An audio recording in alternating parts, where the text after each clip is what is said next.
Hi everyone, welcome back to my channel. We're right in the middle of harvesting our garden. So I just wanted to stop and show you how to process your shelling peas. So you're just gonna open them up and drag your peas out. Now when you're harvesting these, sometimes it's hard to tell because when I first started doing it, you open them up and they're really tiny. So you're gonna wait until they're kind of firm like this. And there's not a lot of give to them. If there's some give to them, you don't want to open them up. Just let them go a couple more days. So then you're going to just open them up. I find if you go like this, kind of pinch the end and pull down, and then you can kind of squeeze them open and just drag them all out. And just continue to do that over and over and over again until all your peas are shelled. I'll come back and show you how to process them for freezing. All right, now I have them all shelled and I put them into a colander with kind of bigger holes in it because yes, once in a while it is gardening. You're gonna find the odd little bug or little worm or whatever, like little teensy tiny ones. So you wanna really give these a good wash underneath the tap to get rid of any little tiny bugs or debris. I have this pot of water. We want to get it to a rolling boil. And then we're going to add in our peas. I'll come back when that's at a boil. Also, you want to get yourself an ice bath ready over here.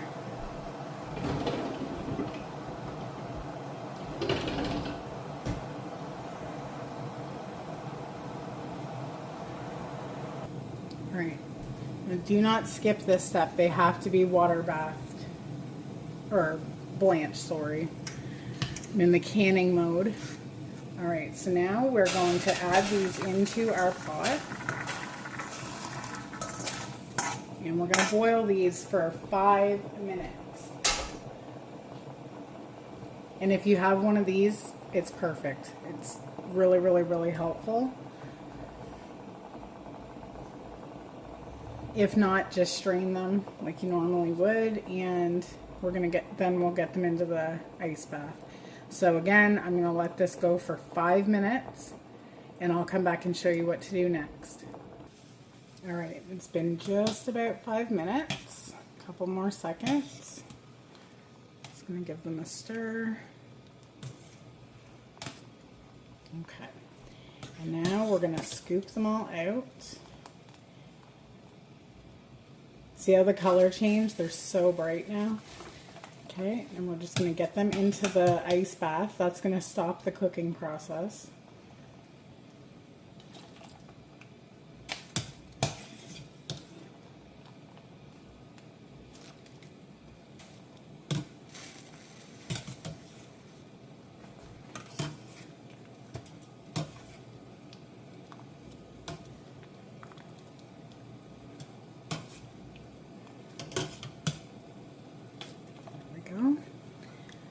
Shut that off. And if you can see in the camera, I can't really tell if you can see, but you can actually see all those kind of not imperfections, but the kind of grossness that you want to boil out of them up on the sides.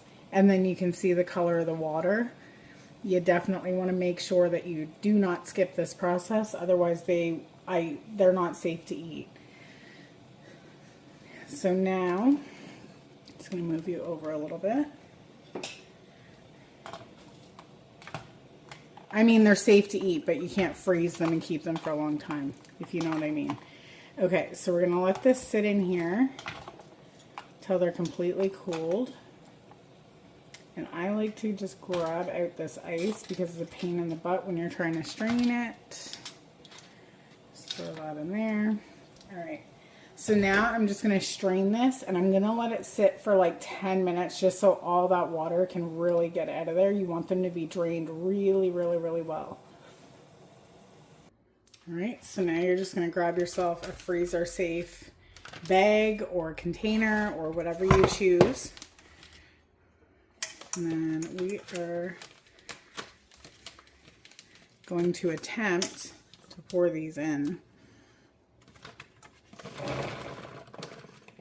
do it over the bowl like I did, because I just dumped out a whole bunch, and that's fine, because I can come back.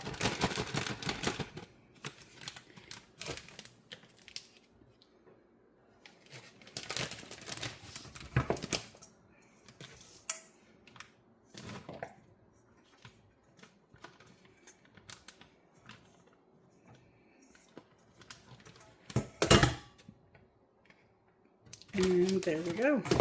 So then just make sure that you get all the air out of them.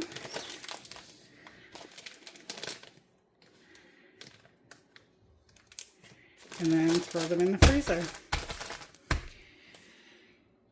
After a little bit in the freezer, once they start freezing up, I like to take the bag out and kind of break it up a little bit, because as much as you let them drain, there is still going to be some moisture in there. It just makes it easier when you're pouring some out to eat some. So hope you enjoyed this video. Thanks for watching.